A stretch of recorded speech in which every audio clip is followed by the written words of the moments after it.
The Cross River State Governor, Professor Ben Mayade, granting access to a team of Chinese geologists for the exploration of natural resources across the states a few weeks ago.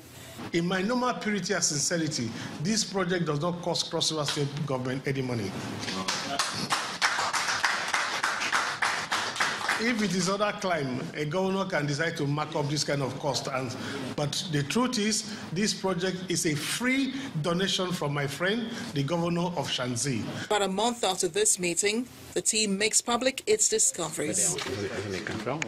No fewer than 13 new mineral resources were discovered in commercial quantity by the explorers.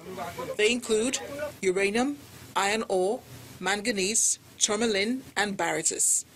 Others are marbles, galena, spherite, coal, kaolin, sulfite, rutile, as well as new limestone.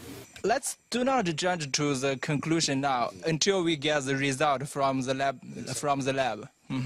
But as I can see, this quality are like very good.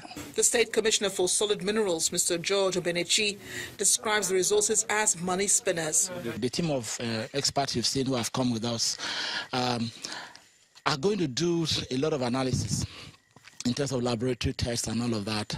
And then, of course, there are investors who are waiting. They're just waiting for the report of this trip. And once they see that this report that we have and everything that we have discovered is of interest, and I assure you that many of them will come calling. Natural resources may be seen as economic blessings. While Cross River State sees a silver lining in sight, the host communities await government's next line of action.